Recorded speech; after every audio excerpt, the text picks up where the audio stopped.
ఇర్మియా గ్రంథము 20వ అధ్యాయము 10వ వచనం నుండి 13వ వచనం వరకు నేటి మొదటి పట్టణంలో ఇర్మియా ప్రవక్త పొందిన శ్రమలను మరియు కష్టాలను చేసుకుంటున్నాం. ఎల్లయెడల భయము ఆవహించి ఉన్నది, మనము ఇతని మీద అధికారులకు ఫిర్యాదు చేయదము అని ఎల్లరూ గుసగుసలాడ నేను వింటిని. నా స్నేహితులు కూడా నా పతనము కొరకు కాచుకుని ఉన్నారు.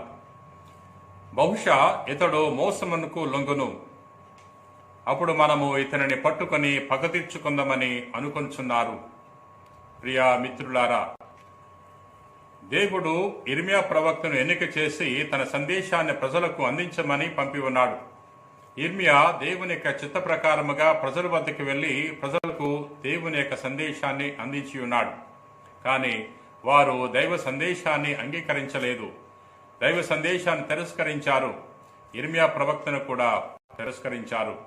ఇర్మియా ప్రవక్తను శ్రమలకు లోను చేయటానికి వారు కుట్ర చేశారు. ఇర్మియా ప్రవక్తను హింసలకు లోను చేయటానికి, చివరకు తను చంపటానికి కూడా వారు కుట్ర చేసి ఉన్నారు. ప్రియా సహోదరి సహోదర, దేవుడు మన జీవితంలో కూడా అనేక మందిని పంపిస్తూ ఉంటాడు. మనల్ని సరిచేయటానికి, మనను సన్మార్గములో నడిపింప చేయటానికి దేవుడు మన వద్దకు అనేక మంది వ్యక్తులను పంపుతూ ఉంటాడు. వారి యొక్క సందేశాలను మనం ఆలకించాలి, వారి యొక్క సలహాలు మనం తీసుకోవాలి. మన తల్లిదండ్రుల ద్వారా దేవుడు తన యొక్క సందేశాన్ని మనకు అందిస్తూ ఉంటాడు. మన ఉపాధ్యాయుల ద్వారా దేవుడు తన సందేశాన్ని మనకు అందిస్తూ ఉంటాడు. గురువుల ద్వారా, మఠవాసుల ద్వారా, సంఘములోని పెద్దల ద్వారా, మంచి స్నేహితుల ద్వారా దేవుడు మనకు తన యొక్క సందేశాన్ని మనకు తెలియచేస్తూ ఉంటాడు.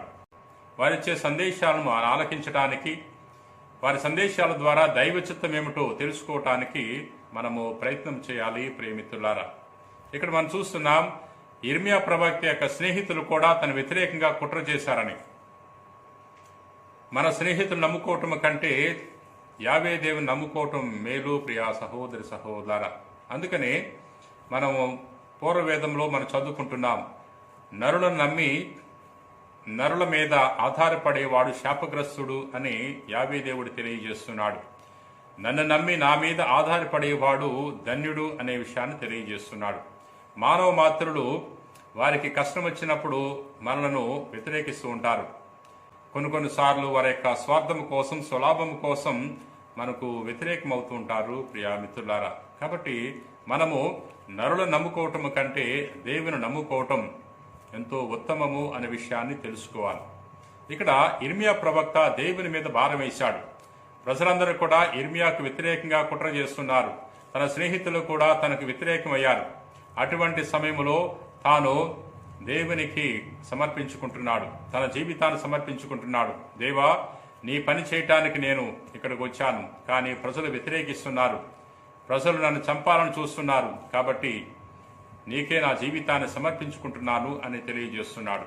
మన జీవితంలో కూడా శ్రమలు ఎదురైనప్పుడు, కష్టాలు ఎదురైనప్పుడు దేవుని మీద ఆధారపడటం ఎంతో శ్రేయస్కరము. ప్రియా సహోదరి సహోదర, ప్రభువు నీవు బలాఢ్యుడవు, వీరుడు అయిన నీవు నా పక్షమున ఉన్నావు. నన్ను హింసించువారు ఓడిపోయి పడిపోవుదురు, విజయం సాధింపలేక శాశ్వత అవమానము తెచ్చుకొందరు. క్రీస్తునాథుని యందు ప్రియా సహోదరి సహోదర, ఇర్మియా ప్రవక్త మరి తాను పూర్తిగా దేవుని మీద భారం వేశాడు, దేవుని మీద నమ్ముతున్నాడు, దేవుని యొక్క సహాయం మీద తాను నమ్మకాన్ని ఏర్పాటు చేసుకుంటున్నాడు. ప్రియా సహోదరి సహోదర, మన జీవితంలో కూడా మనకు కష్టాలు వస్తూ ఉంటాయి, బాధలు వస్తూ ఉంటాయి, ఇబ్బందులు వస్తూ ఉంటాయి. అటువంటి సమయంలో మనం కృంగిపోకుండా, ఆశను కోల్పోకుండా మనము దేవుని విశ్వసించాలి.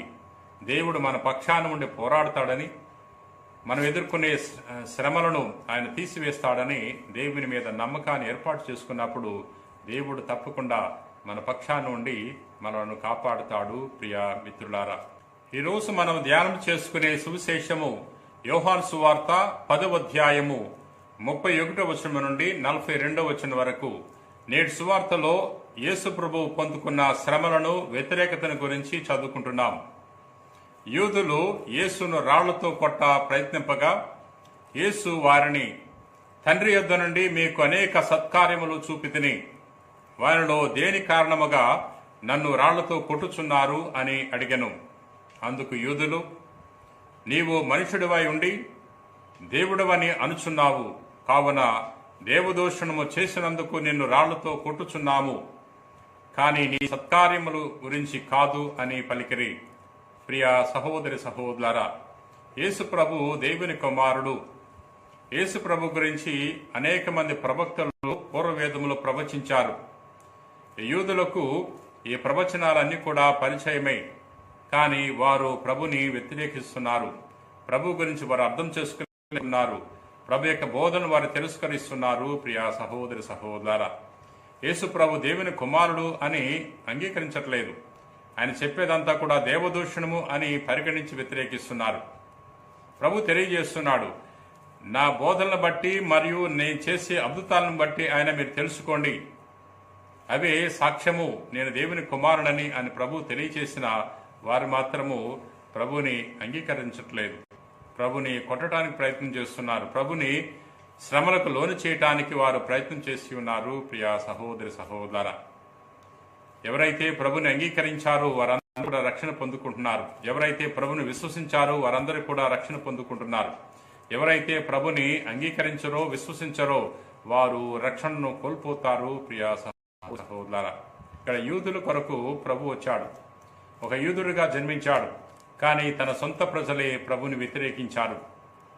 వ్యతిరేకించిన వారందరూ కూడా ప్రభు యొక్క రక్షణ బహుమానాన్ని పొందుకోలేకపోతున్నారు. ప్రియా మిత్రులారా, మరి రోజున ఈ యొక్క వాక్యాన్ని ధ్యానం చేసుకుంటున్న మనము వారి వలె కాకుండా ప్రభు యొక్క బోధలు ఆలకించి ప్రభు చేసిన అద్భుతాలను ధ్యానం చేసుకుని ప్రభుని విశ్వసించాలి. యేసు ప్రభు దేవుని కుమారుడు, నిజదేవుడు, నిజ మానవుడు అని తెలుసుకుని ప్రభుని మన యొక్క రక్షకునుగా అంగీకరించాలి. ప్రభు యొక్క బోధనను మనము విశ్వసించాలి. ప్రియా మిత్రులారా, అప్పుడే మనము ప్రభు యొక్క రక్షణకు అర్హులవుతాం. ప్రార్థన చేసుకుందాం. ప్రేమ కలిగిన ప్రభువా, దయగిన సర్వేశ్వర ప్రభువా, మరొకసారి ఈ వాక్యము ద్వారా మాతో మాట్లాడినందులకు నీకు వేలాది వందనాలు. ఓ ప్రభువా, నేటి మొదటి పట్టణంలో ఇర్మియా ప్రవక్తను ప్రజలు వ్యతిరేకించారు, శ్రమలకు లోను చేశారు. నీ సందేశాన్ని ప్రజలకు తెలియచేయటానికి, వారిని సన్మార్గములో నడిపించటానికి ప్రజల వద్దకు వెళ్లిన ఇర్మియాను వ్యతిరేకించారు. అతనిని చంపటానికి ప్రయత్నం చేసి ఉన్నారు. ప్రభువా, నేటి సువార్తలో నీ కుమారుని ప్రజలు వ్యతిరేకించారు. నీ యొక్క కుమారుడు మా యేసుక్రీస్తు యొక్క బోధన తిరస్కరించి ఉన్నారు. ప్రభువా, మేము వారి వలె కాకుండా నీ కుమారుని యొక్క బోధనను మేము ఆలకించి విశ్వసించే భాగ్యాన్ని దయచేయండి. ప్రభు, ఈ రోజున ఈ వాక్యాన్ని ఆలకిస్తూ ప్రార్థన చేయించిన వారందరినీ నీకు సమర్పిస్తున్నాం. ప్రభు, మా అందరి హృదయాల్లో అనేక అవసరాలు ఉన్నాయి. ప్రభు, వాటన్నిటిని కూడా నీ పాదాల చెంత ఉంచుతున్నాం. నిశ్చితమైతే వాటన్నిటిని కూడా దయతో మన్నించండి. ప్రభు, మా కుటుంబానికి సమర్పిస్తున్నాం.